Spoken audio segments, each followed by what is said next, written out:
In 1966, Frank Sinatra was mid-song at the packed Copa Room when he suddenly stopped singing, walked off stage, and approached one man in the audience, leaving 500 stunned guests in complete silence. The chairman of the board, known for his iron control and legendary temper, was visibly shaken as he knelt beside this stranger's wheelchair. But what could possibly make the King of Vegas abandon his performance and risk his reputation for someone he'd never met? The Copa Room at the Sands Hotel pulses with electric energy on this humid Las Vegas night in 1966. Cigarette smoke hangs thick in the air like fog over Lake Tahoe, mixing with the clinking of champagne glasses and the low murmur of conversation from 500 of the city's elite. Crystal chandeliers cast golden light across red velvet booths where high rollers lean back in their seats, diamonds glinting on manicured fingers wrapped around martini glasses. The stage lights dim, and a hush falls over the crowd like a curtain dropping. This is the moment they've all been waiting for. The chairman of the board, the King of Vegas himself, about to grace them with his presence. The anticipation is almost unbearable. Electric enough to power the neon signs blazing outside on the strip. Women adjust their evening gowns, men straighten their bow ties, and everyone leans forward as if pulled by an invisible magnet toward the empty stage. The burgundy curtains part slowly, dramatically, revealing nothing but darkness beyond. Then, like a vision materializing from the shadows, Frank Sinatra emerges into the spotlight.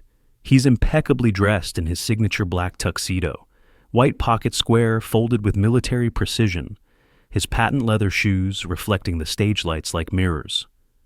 The crowd erupts into thunderous applause that seems to shake the very foundations of the hotel, rattling champagne flutes and causing the massive chandelier above to sway slightly. But something feels different tonight.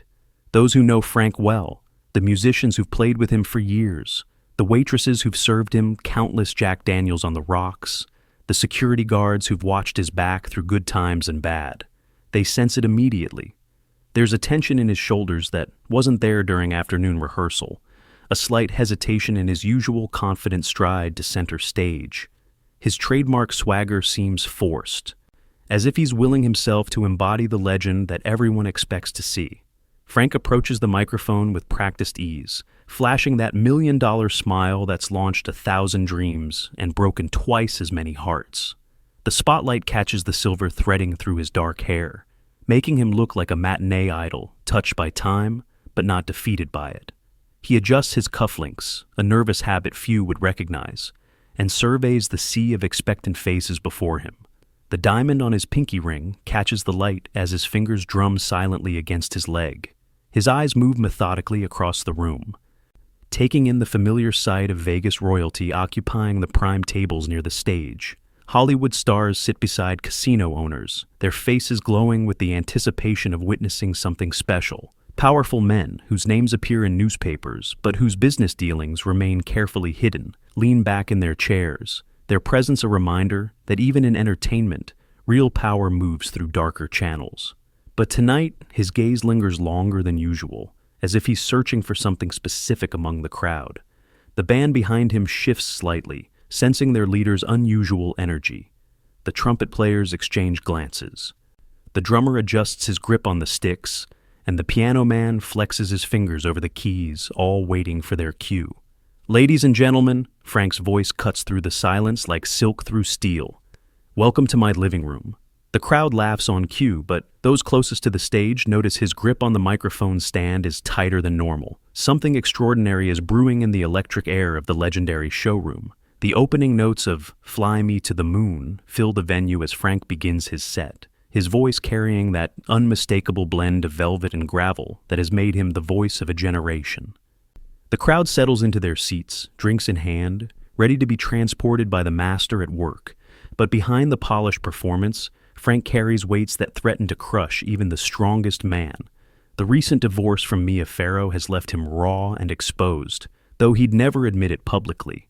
At 51, he's watching a 21-year-old slip away from him, taking with her a piece of his heart he didn't know he still had to give. The papers have been brutal, calling him a cradle robber, questioning whether the chairman of the board is losing his touch with more than just young wives. Every note he sings tonight carries the ache of that loss. His body betrays him in small ways that only those closest to him notice. The hand not gripping the microphone trembles almost imperceptibly. Too many late nights, too much Jack Daniels, too many years of carrying the world on his shoulders. The doctors have warned him about his blood pressure, about the stress that's eating him alive from the inside out. But Frank Sinatra doesn't slow down for anyone or anything, including his own mortality. The weight of expectations presses down on him like the Nevada heat.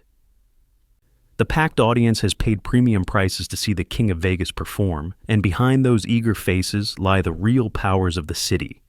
Men whose friendship comes with prices that can't be paid in dollars. Sam Giancana's boys watch from table 7, their presence a reminder that Frank's success has always come with strings attached, strings that sometimes feel more like chains. As he moves into "I've Got You Under My Skin," sweat begins to bead on his forehead, despite the carefully controlled temperature of the room.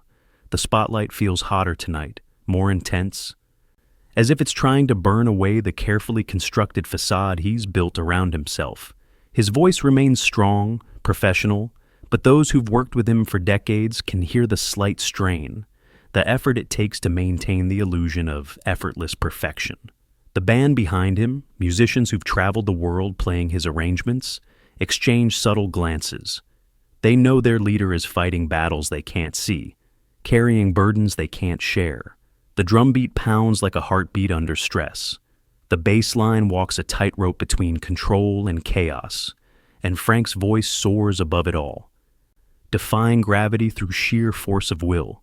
But even Frank Sinatra, the man who seems to own Las Vegas itself, can't control everything. As his attention sweeps across the audience between verses, he's searching for something real in a room full of carefully constructed personas, something authentic in a city built on illusion. What he's about to find will strip away every pretense and reveal the man beneath the legend. Frank reaches the bridge of "That's Life" when his voice suddenly catches, not from emotion in the song, but from something far more powerful, cutting through the smoky haze of the legendary showroom. His eyes lock onto table 12, tucked away in the dimmer light near the back wall, where a lone figure sits motionless in a wheelchair. The man appears to be in his 40s, wearing a worn dress shirt that's been pressed with obvious care, his hands folded in his lap with the discipline of someone accustomed to military bearing. What stops Frank cold isn't the wheelchair. He's performed for wounded veterans before. It's the emotion evident on his weathered face, catching the amber light from the table's small lamp. These aren't tears of joy or nostalgia that he's used to seeing from his audience. These are deeper, rawer, the kind that come from a place where music touches wounds that have never properly healed. The orchestra continues playing, but Frank's voice trails off mid-verse. The trumpet section looks up from their sheet music, confused. The drummer's rhythm falters as he realizes their leader has gone completely silent. 500 people shift uncomfortably in their seats, the energy in the room changing from electric anticipation to bewildered concern.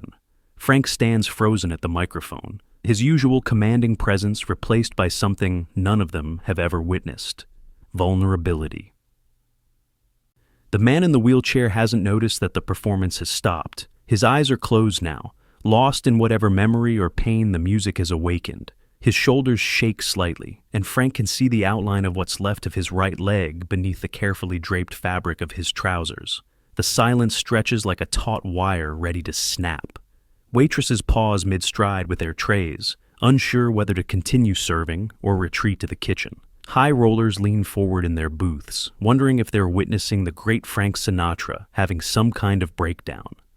The men at table 7 exchange glances that speak of concern for their investment in the evening's entertainment. But Frank's attention is completely absorbed by this one man, this stranger whose pain has somehow reached across a crowded room and grabbed him by the throat. Every instinct tells him to continue the show, to maintain the illusion, to be the professional that the elite crowd has paid to see. The chairman of the board doesn't stop mid-song. The Strip's emperor doesn't abandon his throne for anyone. Yet something deeper than professionalism, stronger than reputation, pulls at Frank's chest. He recognizes something in the veteran's face, not the specific features, but the expression. It's the same look he's seen in mirrors during his darkest moments, the same pain he's carried since losing friends in the war, since watching his career nearly crumble, since feeling the weight of expectations that no human being should have to bear alone. The microphone stand seems to release him from its magnetic pull. Frank's hand slowly falls away from it, and he takes a step forward, then another. The spotlight follows him like a faithful dog as he moves away from center stage, away from safety, away from everything that makes him Frank Sinatra, and towards something that will make him simply human. Frank Sinatra descends from the stage with deliberate steps, each footfall echoing through the hushed venue like a countdown to something unprecedented. The spotlight operator struggles to keep up, the beam wavering as it follows the most famous man in Las Vegas walking directly into his audience. Conversations die mid-sentence, forks pause halfway to mouths, and even the hardened casino veterans find themselves holding their breath. The veteran in the wheelchair finally opens his eyes as Frank approaches, his tear-streaked face registering shock and disbelief. This can't be happening. Frank Sinatra doesn't leave the stage for anyone, let alone a broken-down soldier whose best days are decades behind him. But here he is, the legend himself, moving through the maze of tables with the focused intensity of a man on a mission more important than any performance. Frank reaches the veteran's table and does something that sends a collective gasp through the room. He kneels. Vegas royalty, in his perfectly pressed tuxedo, lowers himself to eye level with the man in the wheelchair, his knees touching the plush carpet that's witnessed 1,000 nights of revelry, but nothing like this moment of pure humanity. "What's your name, pal?" Frank asks quietly, his famous voice stripped of all performance, all artifice. It's barely audible beyond their table, but the room is so silent that his words carry like a prayer in an empty cathedral. The veteran tries to speak, but can only manage to point to his throat, shaking his head apologetically. Frank nods with understanding that cuts deeper than words. Without breaking eye contact, Frank reaches into his jacket pocket and pulls out his own handkerchief, white silk with his initials embroidered in gold thread. He gently dabs at the veteran's tears with the tenderness of a father comforting his son. And in that gesture, every person in the showroom witnesses the transformation of an icon into a man. Frank stands slowly, his hand resting on the veteran's shoulder, with a weight that communicates everything words cannot. He turns to face his audience, and when he speaks, his voice carries a power that has nothing to do with vocal cords and everything to do with the human heart. "Ladies and gentlemen," he says, his eyes moving across the room with new purpose, "this next song is for all the boys who didn't make it home, and for those who came back carrying pieces of hell they can't put down." He returns to the stage, but he's no longer performing for the crowd. He's singing for one man, and through him, for every person who's ever felt forgotten. The opening notes of "I'll Be Seeing You" fill the room. But this isn't the polished version from his albums. This is raw, unvarnished, pulled from somewhere so deep that even Frank seems surprised by what emerges.